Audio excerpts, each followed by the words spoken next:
UP में दलितों को भड़का रही है समाजवादी पार्टी। पूर्व डिप्टी सीएम दिनेश शर्मा बोले समाज को बांटने की साजिश कर रही सपा। खबर उन्नाव से, जहां उन्नाव में एक राष्ट्रीय एक चुनाव प्रबुद्ध सम्मेलन में पूर्व deputy CM doctor Dinesh Sharma ने समाजवादी पार्टी पर गंभीर आरोप लगाए हैं। उन्नाव में एक राष्ट्रीय एक चुनाव प्रबुद्ध सम्मेलन में पूर्व deputy CM doctor Dinesh Sharma ने समाजवादी पार्टी पर गंभीर आरोप लगाए। उन्होंने कहा कि सपा दलित समुदाय को सनातन धर्म के अन्य समुदाय से लड़ाने का काम कर रही है। बता दें कि डॉक्टर शर्मा ने स्वामी प्रसाद मौर्य की नियुक्ति का जिक्र किया। उन्होंने कहा कि सपा ने मौर्य को राष्ट्रीय महासचिव बनाकर धर्म ग्रंथों का अपमान करवाया है। अबू आजमी से औरंगजेब के पक्ष में बयान दिलवाकर समाज में तनाव फैलाया।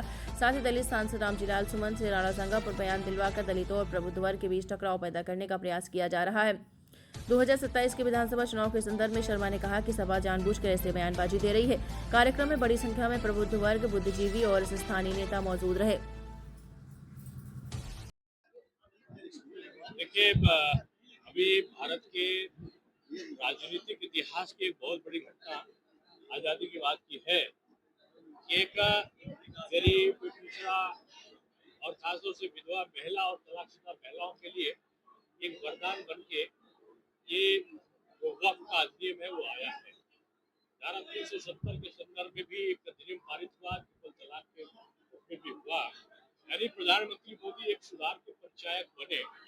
अब एक पूरे देश में बहस छिड़ी है कि वन नेशन वन इलेक्शन, कि एक साथ विधानसभा और लोकसभा के चुनाव हो और उनके 100 दिन के बाद जो स्थानीय निकाय के चुनाव हो उनकी भी प्रस्तावना हो।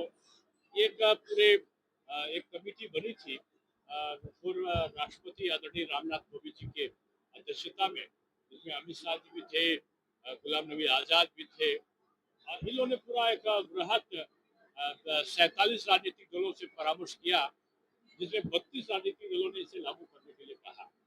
अब पूरे देश में पूर्व न्यायाधीश हैं, चाहे सुप्रीम कोर्ट के हैं, चाहे हाई कोर्ट के हैं, अधिवक्ता हैं, अध्यापक हैं, व्यापारी हैं, समाज के विभिन्न वर्गों से आज परामर्श का दौर इसमें चल रहा है। और जगह जगह की वन नेशन वन इलेक्शन है क्या, इससे लाभ क्या है। ये आर्थिक केवल बचत नहीं है, उन बचतों से जो गरीबों के उन्नति का एक भाव छिपा है, उसको भी इस वन नेशन वन इलेक्शन के उसमें हम लोग जगह जगह बता रहे हैं। और मैं कह सकता हूँ कि ये वरदान साबित होने वाला है। और मोदी जी के इस युग में एक कड़े निर्णय और राष्ट्र के लिए मजबूती के निर्णय वो आज पर्याय बने हैं। तो ये उन्नाव में कल शाम को तय हुआ। आज हजारों लोगों की जो भीड़ है, रास्ते भर लोगों ने स्वागत किया।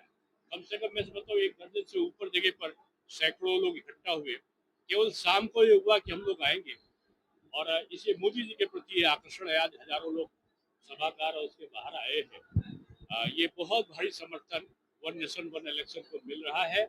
इसलिए मैं कह सकता हूँ कि ये जल्दी ही इसके पूरा विधेयक आपकी रिपोर्ट। देखिए, ये एक दलित समुदाय को जो सनातन के दूसरे वर्ग हैं उनसे लड़ाने की साजिश समाजवादी पार्टी कर रही है। आप पहले इन्होंने स्वामी प्रसाद मौर्य जी के राष्ट्रीय महासचिव बना के धर्म ग्रंथ को जलवाया। उसके बाद इन्होंने अबू आजमी से कह के एक बयान औरंगजेब को लेकर दिलवाया और वहां पर दंगे करा दिए। जब उससे निजात नहीं मिली तो इन्होंने देखा कि सनातन कुंभ के बारे में मिल गया है, तो दलित को इनसे सबसे अलग करो। इसके लिए एक दलित सांसद तलाशा उन्होंने, और दलित सांसद को तलाश के कोई ताज्जुब करेगा कि वो ऐसा कह सकते हैं।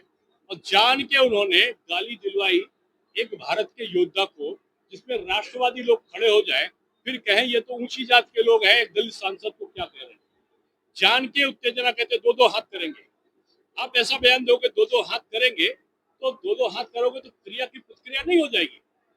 इसलिए मैं सबसे अपील करूंगा, ये साजिश है, किसी को प्रतिक्रिया करने की जरूरत नहीं, किसी को कानून हाथ में लेने की जरूरत नहीं है।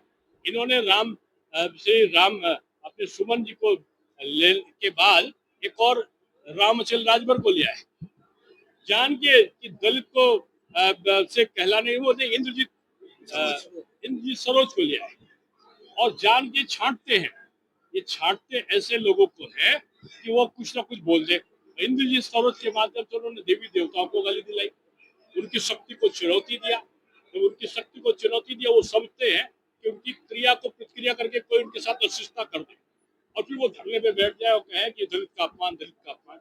मैं कहूंगा कि सारे, चाहे जो दलित है, चाहे सवर्ण है, चाहे पिछड़े हैं, ये राजनीतिक दलों की साजिश को समझिए। ये 2027 के चुनाव के लिए इस प्रकार के गलत बयानबाजी के कारण ये सबको